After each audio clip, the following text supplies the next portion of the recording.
Hi மக்களே, இன்றைக்கி நம்ம பார்க்க போகிறது தட்டைப்பயிரையும் கத்திரிக்காயும் வச்சு 2 விதத்தில் எப்படி குழம்பு வைக்கலாம் அப்படிங்கிறத தான் பார்க்க போகிறோம். வாங்க எப்படி செய்கிறதுன்னு பார்த்துடலாம். முதல் வகை எப்படின்னு பார்த்துடலாம்.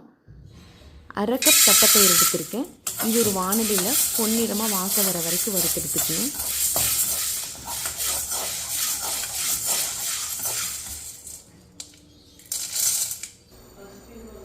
இப்போ இதை நல்லா ஆறுனதுக்கப்புறமா வாஷ் பண்ணிக்கலாம். இதுக்கப்புறமா குக்கரில் போட்டு 3 கப் அளவுக்கு தண்ணி விட்டுக்கலாம். மஞ்சத்தூள் 1/4 டீஸ்பூன் போட்டுக்கங்க. உப்பு தேவையான அளவுக்கு சேர்த்திக்கணும். மூடி போட்டுட்டு 4லிருந்து 5 விசில் வரைக்கும் விட்டு எடுத்துக்கணும்.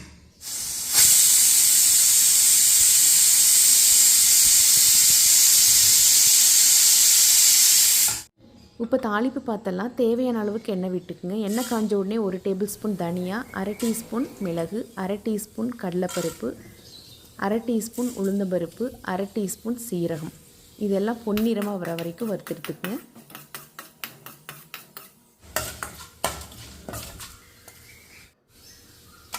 வரமிளகாய் 2,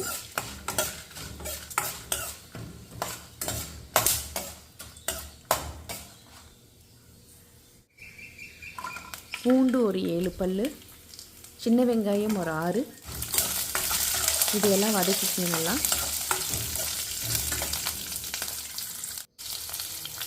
கறிவேப்பிலை சிறிதளவு. இந்த அளவுக்கு வதங்கினது போதுங்க. இது நல்லா ஆறுனதுக்கப்புறமா மிக்ஸி ஜாரில் போட்டு ஃபைன் பேஸ்ட்டாக அரைச்சிக்கலாம். தேவைப்பட்டால் கொஞ்சம் தண்ணி விட்டு அரைச்சிக்குங்க. இப்போ இதுக்கு ஒரு தாளிப்பு பார்த்தலாம். தேவையான அளவுக்கு எண்ணெய் விட்டுக்குங்க. கடுகு 1/4 டீஸ்பூன். கடுகு நல்லா பொரிஞ்ச உடனே பெரிய வெங்காயம் ஒரு சின்ன சைஸில் 1 பொடியாக நறுக்கி சேர்க்குறேன். அதை நல்லா வதக்கி விட்டுக்குங்க.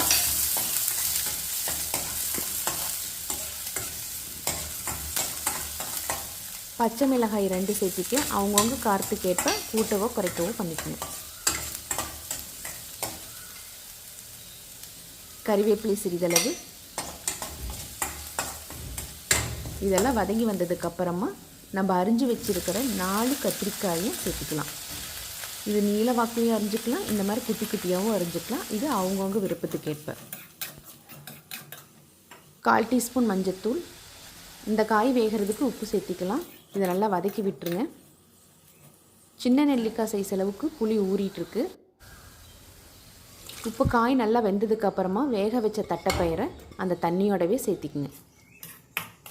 இதெல்லாம் மிக்ஸ் பண்ணி விட்டு நல்லா வெந்து வரட்டும். இது நல்லா 2-3 கொதி வந்ததுக்கப்புறமா நம்ம அரைச்சி வச்சுருக்கிற மசாலா பேஸ்ட்டை சேர்த்திக்கலாம். தேவையான அளவுக்கு தண்ணி விட்டு அது கொஞ்சம் சேர்த்திக்கலாம்.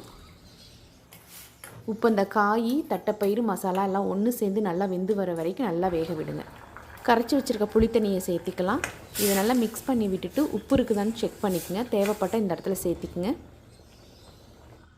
பாருங்கள், இந்த அளவுக்கு நல்லா கத்திரிக்காய் தட்டைப்பயிறு மசாலா எல்லாம் ஒன்று சேர்ந்து திக்கான கிரேவி ஆயிடுச்சு. இதுவே போதும். இப்போ கொத்தமல்லி தழை தூவி சுட சுட சாப்பாட்டுக்கு நம்ம சர்வ் பண்ணிட வேண்டிதான்.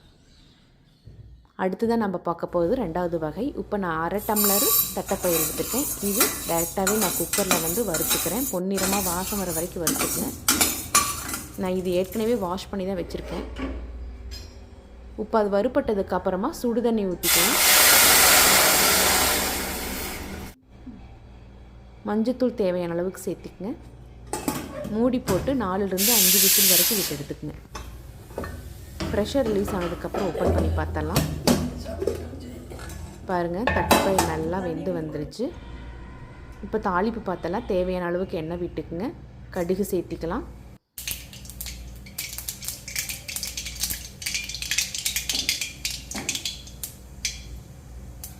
இப்போ சின்ன வெங்காயம் ஒரு 6, பச்சை மிளகாய் 1, சிறிதளவு கறிவேப்பிலை போட்டு நல்லா வதக்கிக்கலாம். தக்காளி 1 சேர்த்திக்கலாம். தக்காளி நல்லா வதங்கி வர வரைக்கும் இது எல்லாத்தையும் வதக்கிக்கலாம்.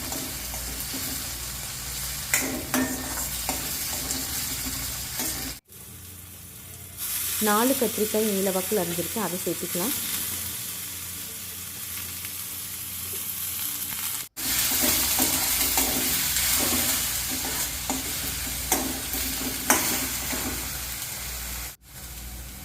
மஞ்சத்தூள் தேவையான அளவு, சாம்பார் தூள் வந்து 1லிருந்து 2 டீஸ்பூன் வரைக்கும் சேர்த்திக்குங்க.